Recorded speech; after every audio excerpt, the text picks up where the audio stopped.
Good morning friends. एक बार फिर आप सभी का जीव विज्ञान की ऑनलाइन क्लास में स्वागत है। पिछली कक्षा में हमने आपको रुधिर वर्ग की वंशानुगति पर आपसे चर्चा की। आज हम आपसे एक बहुत ही इंटरेस्टिंग टॉपिक पर चर्चा करने जा रहे हैं, जिसका नाम है फॉर्मेशन ऑफ ब्लड क्लॉटिंग। रुधिर का थक्का बनना या रक्त स्कंदन की क्रिया किस प्रकार से होती है, इस पर आज हम आपसे चर्चा करेंगे। देखिए, रुधिर का थक्का किस प्रकार से बनेगा उस पर हम आपसे बात करेंगे।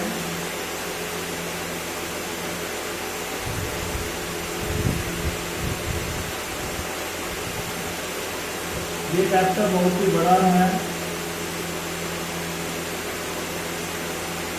लेसन नंबर 24,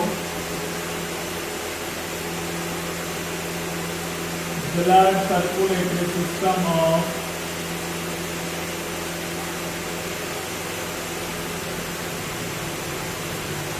ऑफ ह्यूमन, मानव का हृदय परिसंचरण तंत्र। और आज का हमारा टॉपिक है ब्लड क्लॉटिंग।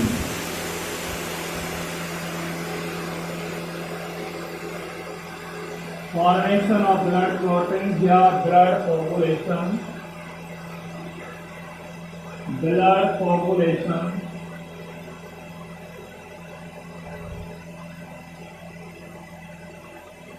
देखिए, रुधिर का थक्का क्या है। सबसे पहले हम आपको यहाँ 3-4 बिंदुओं पर आपसे चर्चा करेंगे कि थक्का क्या है। ठीक है, थक्का बनाने के लिए ऐसे कौन से कारक होते हैं, यानी कि हम स्कंदन कारकों पर आपसे चर्चा करेंगे।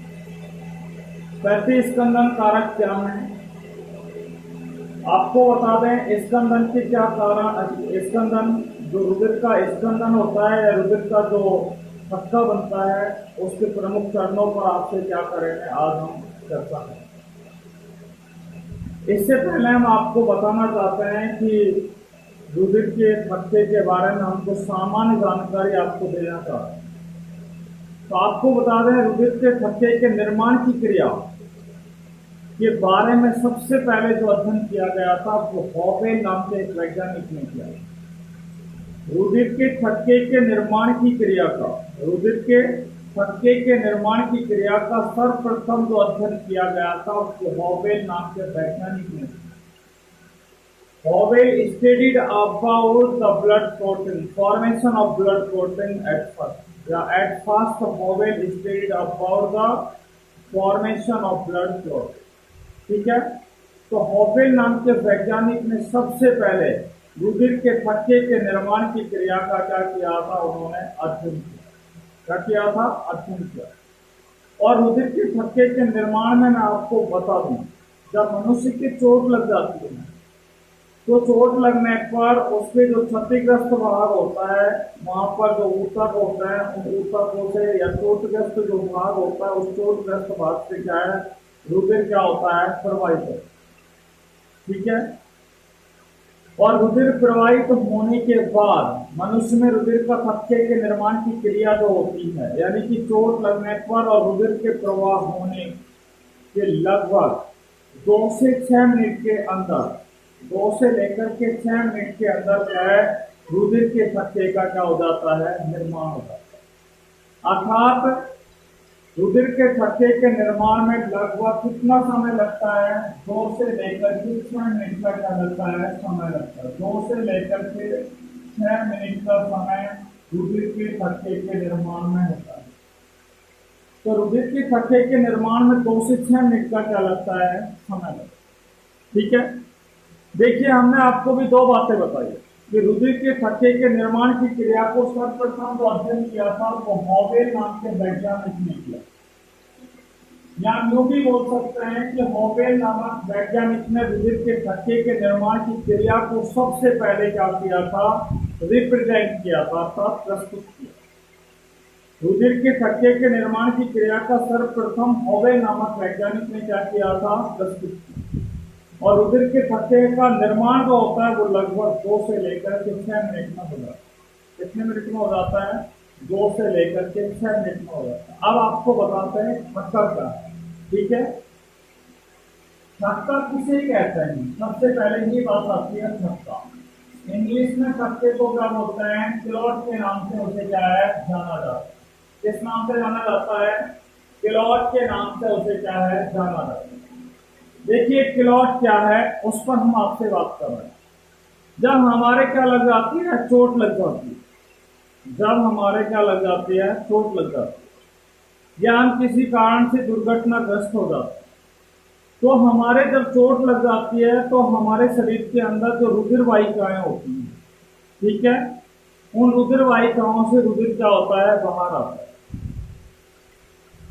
हमारे जब चोट लग जाती है, ठीक है, चोट लग जाती है तो हमारे शरीर में जो रुधिर वाहिकाएं होती हैं, हमारे शरीर के अंदर क्या होती है, रुधिर वाहिकाएं होती हैं, ब्लड वेसल्स होती हैं, ठीक है, रुधिर वाहिकाएं होती हैं। इन रुधिर वाहिकाओं से रुधिर क्या होता है, बाहर आता है। रुधिर क्या आने लग जाता है, रुधिर बाहर आता है। कब आता है? जब हमारे चोट लग जाती है हमारे शरीर में। और हमारे शरीर में जब चोट लग जाती है तो रुधिर वाहिकाओं से रुधिर क्या आता है, बाहर आता है, ठीक है। और बाहर आने के पश्चात रुधिर जो होता है उसके अंदर क्या होते हैं, अवयव होते हैं। रुधिर के अंदर कौन कौन से अवयव होते हैं, ध्यान से सुनना। रुधिर के जो अवयव होते हैं, रुधिर में कौन कौन से अवयव होते हैं, आपने रुधिर का रासायनिक संगठन पढ़ा है, ठीक है।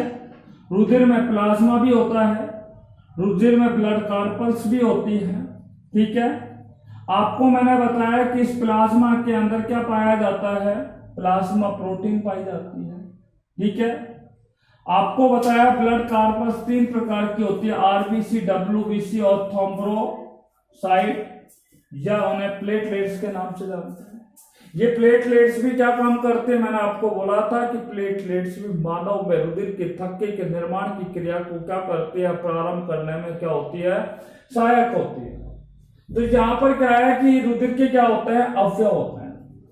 भैया चोट लगी और चोट लगने पर रुधिर वाहिकाओं से रुधिर क्या आया, बाहर आया। रुधिर जब बाहर आएगा तो रुधिर के जो अवयव होते हैं, ठीक है, रुधिर के अवयव जो होते हैं वो एक जेल के समान संरचना का क्या करते हैं, रुधिर के जो अवयव होते हैं वो एक जेल के समान संरचना का क्या करते हैं, निर्माण करते हैं। किसका निर्माण करते हैं, एक जेल के समान संरचना का क्या करते हैं, निर्माण करते हैं।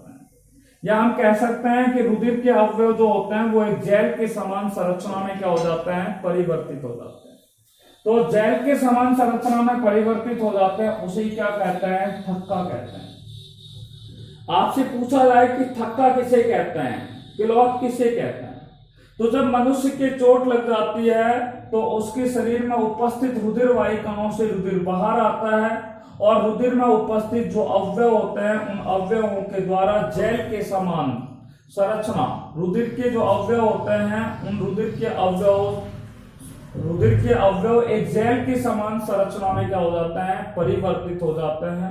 और उस जेल के समान संरचना जो परिवर्तित होती है उसे क्या कहा जाता है, क्लॉट, या उसे क्या कहा जाता है, क्या कहा जाता है, थक्का कहा जाता है।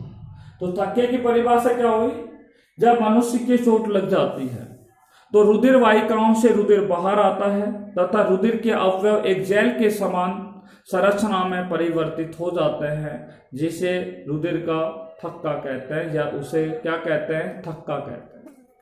हम सीधे ये कह सकते हैं कि रुधिर वाहिकाओं से, ध्यान से सुनना, इस रुधिर के थक्के की परिभाषा हम इस तरीके से दे सकते हैं, कैसे कि रुधिर वाहिकाओं से रुधिर बाहर आकर, रुधिर वाहिकाओं से रुधिर बाहर आकर क्या बनाता है, थक्का बनाने की क्रिया करता है, जिसे रक्त का थक्का या रक्त का स्कंदन कहते हैं। रक्त का थक्का या उसे रक्त का क्या कहते हैं, स्कंदन कहते हैं।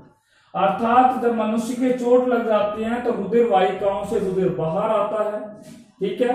और रुधिर के बाहर आने पर, ठीक है, थक्के बनना, थक्के के निर्माण की क्रिया को या थक्का बनने की क्रिया को क्या कहा जाता है? रुधिर का थक्का या रक्त स्कंदन कहते हैं। यह एक सुरक्षात्मक क्रिया होती है। कौन सी? रक्त का थक्का बनना एक सुरक्षात्मक क्रिया होती है, ठीक है। यानी कि रक्त का थक्का बनना मानव के शरीर के लिए एक सुरक्षात्मक क्रिया है, जो क्या काम करती है? चोटग्रस्त स्थान जो होता है, जो चोटग्रस्त स्थान होता है, उस स्थान पर, ठीक है, रुधिर बहने से क्या है? उसे रोकने का क्या करता है? कार्य करता है। चोटग्रस्त स्थान से रुधिर को बहने से क्या करता है? रोकने का क्या करता है? कार्य करता है, ठीक है। तो रुधिर का थक्का किसे कहते हैं या रक्त स्कंदन किसे कहते हैं? तो मैंने आपको बता दिया है कि रुधिर वाहिकाओं से रुधिर बाहर आकर के, ठीक है, थक्के के बनने की क्रिया को क्या कहते हैं? रक्त स्कंदन या रुधिर का थक्का कहते हैं। और रुधिर का थक्का मानव के शरीर के अंदर एक सुरक्षात्मक क्रिया होती है, जो चोटग्रस्त स्थान पर क्या काम करती है? रुधिर के प्रवाह को रोकने का क्या करती है? कार्य करती है। देखिए, हम यहां पर कुछ स्कंदन कारक बता रहे हैं, ठीक है, कोगुलेशन फैक्टर्स। देखिए, स्कंदन कारक क्या है, ये भी आपको कई बार, स्कंदन का अर्थ होता है थक्का बनना, स्कंदन कारक, ठीक है। स्कंदन कारक क्या है, उन पर हम आपसे बात करने वाले हैं। देखिए, मैं आपको बता दूं कि रुधिर का थक्का बनना एक बहुत ही जटिल प्रक्रिया होती है, ठीक है। रुधिर का थक्का बनना मानव के शरीर में या जीवों के शरीर में एक बहुत ही जटिल प्रक्रिया होती है, जिसमें लगभग 13 स्कंदन कारक क्या है? रुधिर के थक्के के निर्माण की क्रिया में क्या लेते हैं? भाग लेते हैं। जिसमें लगभग 13 कारक रुधिर के स्कंदन की क्रिया में क्या लेते हैं? भाग लेते हैं। रुधिर के थक्के के निर्माण की क्रिया में कितने कारक भाग लेते हैं? 13 स्कंदन कारक जो होते हैं वो रुधिर के थक्के के निर्माण की क्रिया में क्या लेते हैं? भाग लेते हैं, ठीक है। अर्थात रुधिर के थक्के की क्रिया को, रुधिर के थक्के की क्रिया को प्रेरित करने वाले कारकों, रुधिर के थक्के की क्रिया को, भाई रुधिर के थक्के की क्रिया को प्रेरित करने वाले जो कारक होते हैं, ठीक है, उन्हें क्या कहा जाता है? स्कंदन कारक। यानी कि ऐसे कारक जो रुधिर के थक्के के निर्माण की क्रिया को प्रेरित करते हैं, ठीक है। ऐसे कारक जो मनुष्य में रुधिर के थक्के के निर्माण की क्रिया को क्या करते हैं? प्रेरित करते हैं, उन्हें क्या कहते हैं? स्कंदन कारक कहते हैं। तो रुधिर के थक्के की क्रिया को प्रेरित करने वाले कारकों को स्कंदन कारक कहा जाता है, ठीक है।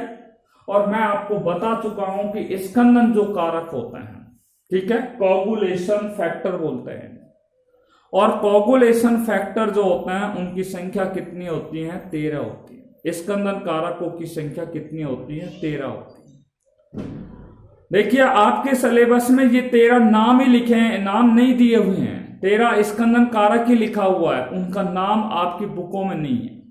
परंतु आप चाहें तो मैं आपके नॉलेज के लिए क्या है, इसको आपको बता सकता हूं, ठीक है। देखिए, सूत्र मैं आपको बता रहा हूं, हालांकि मैं सूत्र पूरा नहीं बोलूंगा आपको, ठीक है। स्कूल टाइम में आपको बताऊंगा कि इसका फुल फॉर्म क्या है।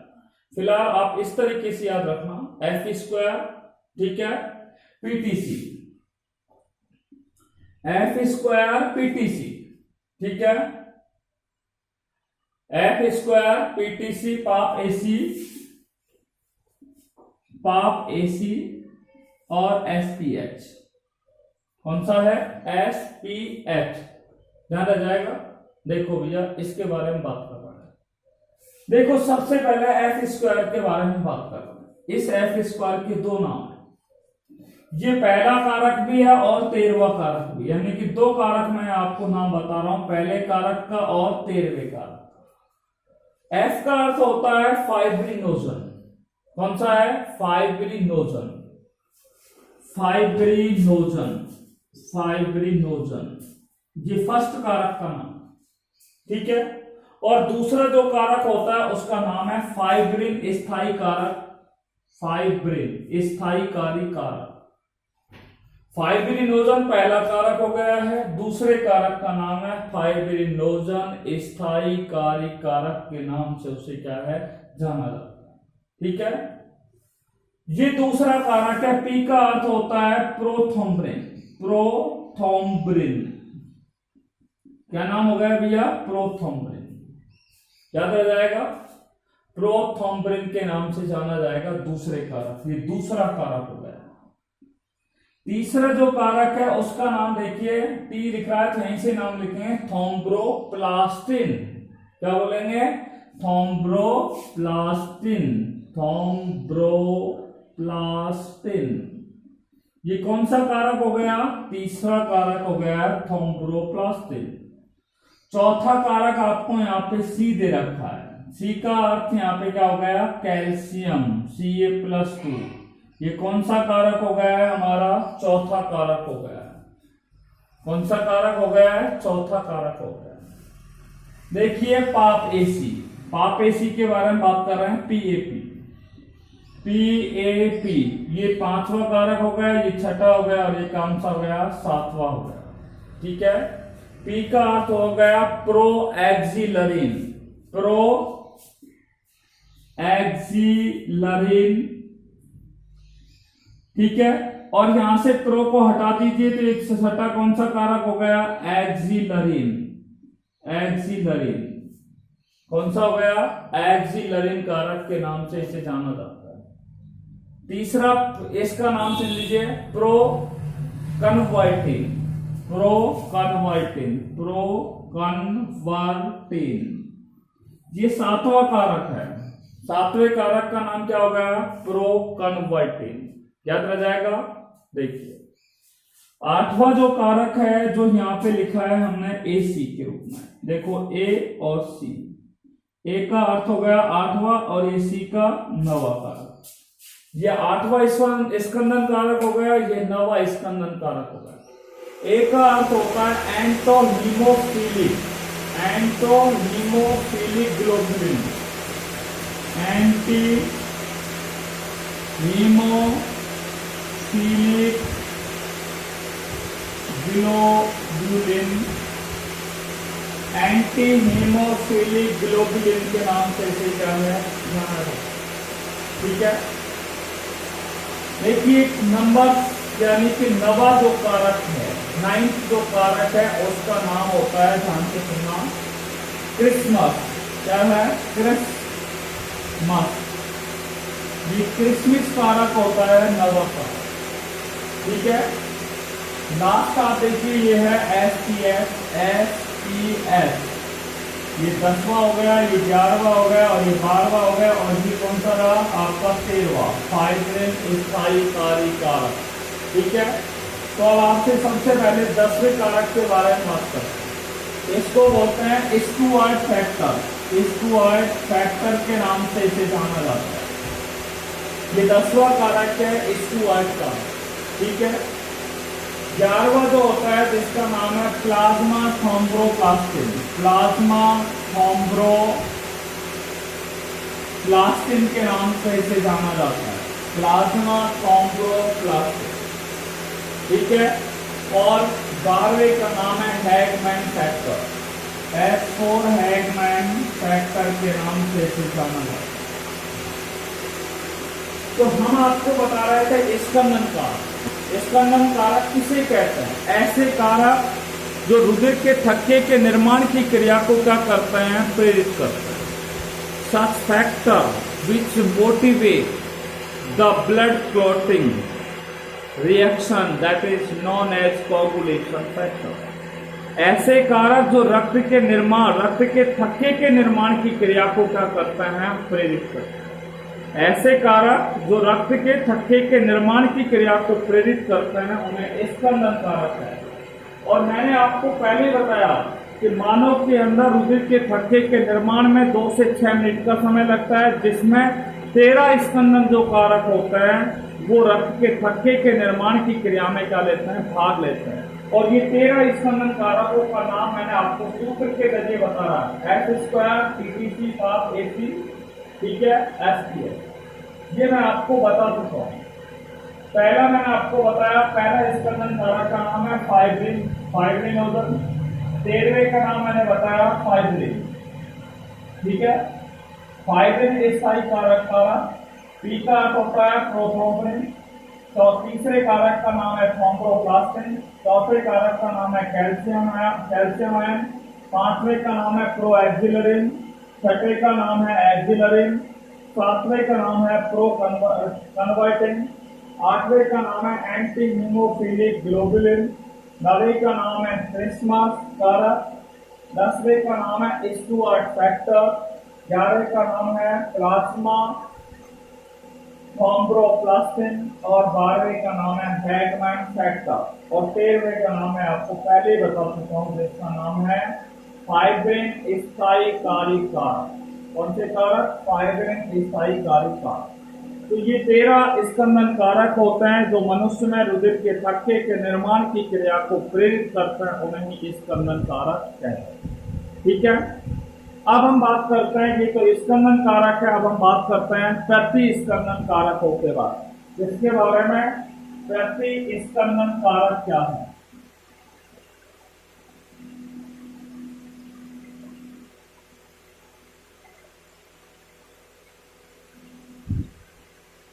प्रति स्कंदन कारक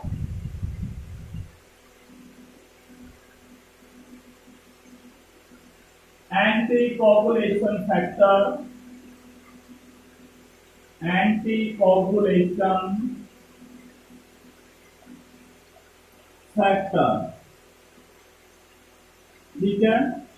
प्रति स्कंदन कारक कौन है, उनके ऊपर हम आपसे चर्चा करें। देखिए, रुधिर के थक्के को रोकने वाले जो कारक होते हैं, रुधिर के थक्के को रोकने वाले जो कारक होते हैं उन्हें प्रति स्कंदन कारक कहते हैं। रुधिर का जो थक्का बनता है उसको, थक्के को रोकने वाले कारकों को ही प्रति स्कंदन कारक है, ठीक है। तो रुधिर के थक्के को रोकने वाले कारकों को क्या कहा जाता है? प्रति स्कंदन कारक कहा जाता है। ये अभी तक हमने आपको रुधिर का थक्का बनना या रक्त के स्कंदन की क्रिया के बारे में हमने आपको जो सामान्य जानकारी थी वो आपको दे चुकी है। अब हम जो आज इस टॉपिक पर जो बात करने जा रहे हैं वो हम बात करेंगे कि रुधिर का थक्का किस प्रकार से बनता है। How to blood clotting form in human body during after the injured, यानी कि क्षतिग्रस्त होने पर, चोट लगने पर मानव के शरीर में रक्त का थक्का कैसे बनता है। इसलिए हम अब आपको पढ़ाने जा रहे हैं कि रुधिर स्कंदन के प्रमुख चरण, रुधिर स्कंदन के प्रमुख चरण।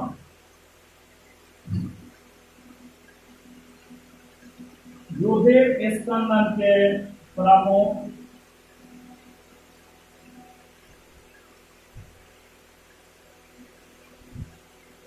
देखिए, रुधिर स्कंदन के प्रमुख चरण, eminent steps of blood clotting, eminent steps of blood clotting पर हम चर्चा करने जा रहे हैं।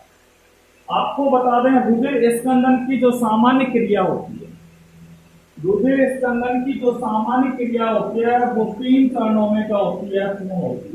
रुधिर स्कंदन की जो सामान्य क्रिया होती है वो कितने चरणों में पूर्ण होती है? 3 चरणों के अंदर क्या होती है? पूर्ण होती है, ठीक है। तो ये 3 चरण कौन से हैं उन पर हम आपसे बात करते हैं। पहला चरण जो है उसमें हम आपको बताते हैं। सबसे पहला हो गया prothrombin.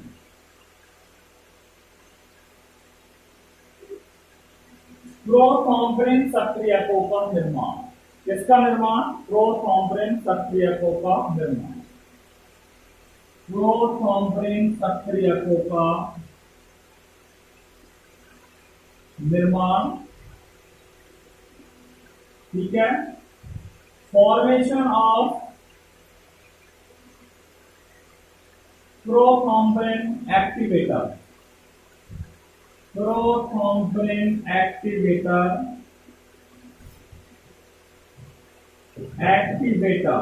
Formation of prothrombin activator पर बात कर रहे हैं। प्रोथ्रोम्बिन सक्रियकों का निर्माण, अर्थात प्रोथ्रोम्बिन को सक्रिय करने वाले कारकों का निर्माण। प्रोथ्रोम्बिन को सक्रिय करने वाले कारकों के निर्माण पर हम बात कर रहे हैं।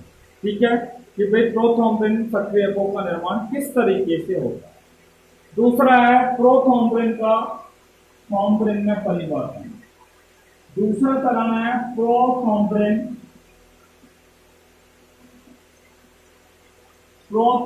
का थ्रोम्बिन में परिवर्तन। ठीक है, कन्वर्जन ऑफ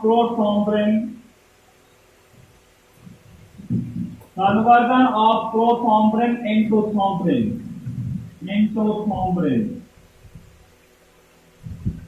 प्रोथ्रोम्बिन का थ्रोम्बिन में परिवर्तन। प्रोथ्रोम्बिन का किसमें परिवर्तन? थ्रोम्बिन के अंदर परिवर्तन पर आपसे बात करते हैं। इसमें मैं बोला है conversion of prothrombin into thrombin. और सबसे अंतिम बिंदु है जिस पर हम बात कर रहे हैं, तीसरा जो मेन चरण है जिसका नाम है फाइब्रिनोजन। फाइब्रिनोजन का फाइब्रिन में परिवर्तन एवं थक्के का निर्माण। इसको हम लिख रहे हैं conversion of fibrinogen into fibrin and formation of clot. मैंने आपको बताया रुधिर, हम बात कर रहे हैं रुधिर स्कंदन के प्रमुख चरणों पर, और आपको बता दिया रुधिर स्कंदन के मुख्यतः 3 चरण होते हैं। पहला चरण का नाम है प्रोथ्रोम्बिन सक्रियकों का निर्माण, formation of prothrombin activator. Number 2, prothrombin का थ्रोम्बिन में परिवर्तन, conversion of prothrombin into thrombin. और तीसरा हमने आपको बताया फाइब्रिनोजन का फाइब्रिन में परिवर्तन एवं थक्के का निर्माण। देखिए, conversion of fibrinogen into fibrin and formation of clot. ठीक है, देखिए आज की हम इस क्लास में केवल इस एक ही चरण पर हम क्या है आपसे चर्चा करते हैं, जिसका नाम है प्रोथ्रोम्बिन सक्रियकों का निर्माण। ठीक है, पहले चरण पर आज हम आपसे बात करने जा रहे हैं और जिसका नाम है प्रोथ्रोम्बिन सक्रियकों का निर्माण। देखिए, प्रोथ्रोम्बिन सक्रियकों का निर्माण कब होता है?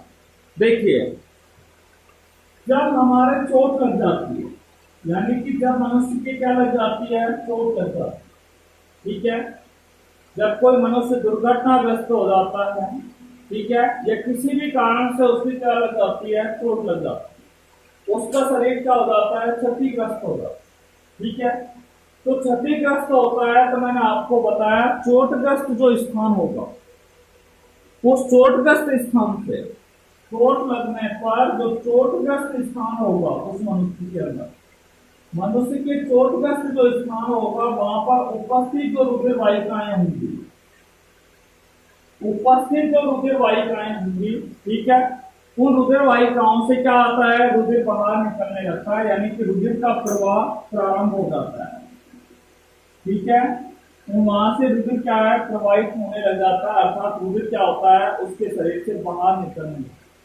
इसलिए हमने बोला कि जब मनुष्य के क्या लग जाती है? चोट लग जाती है, तो चोटग्रस्त स्थान से, ठीक है, चोटग्रस्त स्थान पर उपस्थित जो रुधिर वाहिकाएं होती हैं वहां से रुधिर क्या होता है? बाहर निकलने लगता है। ठीक है, और इस दौरान रक्त के साथ रुधिर का प्रवाह होता है, तो रक्त के साथ क्या निकलता है? मैं आपको बताऊं तो रक्त के साथ एक प्रोटीन निकलती है, जिस प्रोटीन का नाम होता है थ्रोम्बोप्लास्टिन प्रोटीन। Thromboplastin protein. भाई रुधिर बह रहा है, चोट लग गई है, और चोट लग गई है तो यहाँ पर जो रुधिर वाहिकाएं होंगी उन रुधिर वाहिकाओं से रुधिर बाहर निकलेगा। जब रुधिर बाहर निकलेगा तो उस रुधिर के साथ कौन सी प्रोटीन बाहर निकलेगी? थ्रोम्बोप्लास्टिन प्रोटीन बाहर निकलेगी। और थ्रोम्बोप्लास्टिन जो प्रोटीन होती है वो निष्क्रिय अवस्था में होती है। थ्रोम्बोप्लास्टिन प्रोटीन कैसी अवस्था में पाई जाती है? निष्क्रिय अवस्था में पाई जाती है, इनएक्टिव फॉर्म में पाई जाती है। कैसी अवस्था में पाई जाती है? थ्रोम्बोप्लास्टिन प्रोटीन निष्क्रिय अवस्था के रूप में क्या है? पाई जाती है। ठीक है, आपको बता दो इसी थ्रोम्बोप्लास्टिन जो होती है, थ्रोम्बोप्लास्टिन जो प्रोटीन होती है वो ग्लाइकोप्रोटीन, थ्रोम्बोप्लास्टिन जो प्रोटीन होती है वो ग्लाइकोप्रोटीन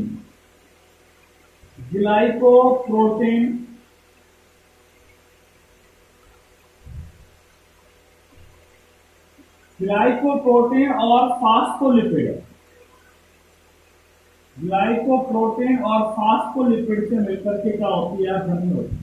आपसे पूछा जाए कि थ्रोम्बोप्लास्टिन प्रोटीन किससे बनी होती है, तो थ्रोम्बोप्लास्टिन प्रोटीन ग्लाइकोप्रोटीन और फास्फोलिपिड से क्या होती है? बनी होती है। ठीक है, तो थ्रोम्बोप्लास्टिन प्रोटीन ग्लाइकोप्रोटीन और फास्फोलिपिड से क्या होती है? बनी होती है। ये रुधिर के साथ थ्रोम्बोप्लास्टिन बाहर निकलती है और कैसी होती है? निष्क्रिय अवस्था में होती है। ठीक है, अब क्या है? रुधिर वाहिकाओं से रुधिर क्या हो रहा है? बाहर निकल रहा है। जब रुधिर वाहिकाओं से रुधिर बाहर निकलता है तो ये रुधिर जब बाहर निकलता है तो ये रुधिर वाहिकाएं जो होती हैं, ठीक है, रुधिर वाहिकाएं जो होती हैं ये वायु के संपर्क में आती है। किसके संपर्क में आती है? वायु के क्या आती है? संपर्क में आती है। हवा के क्या आती है? संपर्क में आती है। ठीक है भाई, रुधिर वाहिकाओं से रुधिर बाहर निकलता है और रुधिर वाहिकाएं से जब रुधिर बाहर निकलता है तो ये रुधिर वाहिकाएं जो होती हैं वो फट गई है, कट गई है, ठीक है, क्षतिग्रस्त हो गई है, चोटग्रस्त हो गई, तो वो किसके संपर्क में आती है? वातावरणीय वायु के संपर्क में आती है। और वातावरणीय वायु के जब संपर्क में आती है तो क्या होता है? रुधिर पट्टिकाणु होते हैं, रुधिर पट्टिकाणु, ठीक है, पट्टिकाणु। ये रुधिर पट्टिकाणु क्या हो जाते हैं? फट जाते हैं। और जब रुधिर पट्टिकाणु क्या हो जाते हैं? फट जाते हैं, तो रुधिर और तेजी से मानव के शरीर से क्या होता है? बाहर निकलता है। रुधिर और तेजी से मानव के शरीर से क्या होता है? बाहर निकलना कर देता है, शुरू कर देता है। रुधिर कब तेजी से बाहर निकलता है? जब रुधिर वाहिकाएं वायु के संपर्क में आ जाती हैं तो रुधिर पट्टिकाणु फट जाती हैं, और रुधिर पट्टिकाणु फट जाती है तो रुधिर जो होता है वो बहुत ही तेजी से मानव के शरीर से क्या होता है? चोटग्रस्त स्थान से क्या होता है? बाहर निकलना क्या कर देता है? शुरू कर देता है। जब रुधिर बहुत तेजी से निकलना शुरू करता है तो इसी दौरान क्या होता है? रुधिर स्कंदन जो कारक होते हैं, ठीक है, रुधिर में कौन से कारक होते हैं? रुधिर स्कंदन कारक होते हैं। तो ये रुधिर स्कंदन कारक कैसे हो जाते हैं? सक्रिय हो जाते हैं। रुधिर स्कंदन कारक कैसे हो जाते हैं? सक्रिय हो जाते हैं। और रुधिर स्कंदन कारक जब सक्रिय हो जाते हैं, आपको बता दूं, रुधिर स्कंदन कारक जब सक्रिय हो जाते हैं तो मानव में रक्त के थक्के के निर्माण की क्रिया भी क्या हो जाती है? शुरू हो जाती है। मानव में रुधिर के थक्के के निर्माण की क्रिया भी क्या हो जाती है? प्रारंभ हो जाती है। मानव में रुधिर के थक्के के निर्माण की क्रिया क्या हो जाती है? प्रारंभ हो जाती है। अर्थात रुधिर स्कंदन कारक कैसे हो जाते हैं? सक्रिय हो जाते हैं।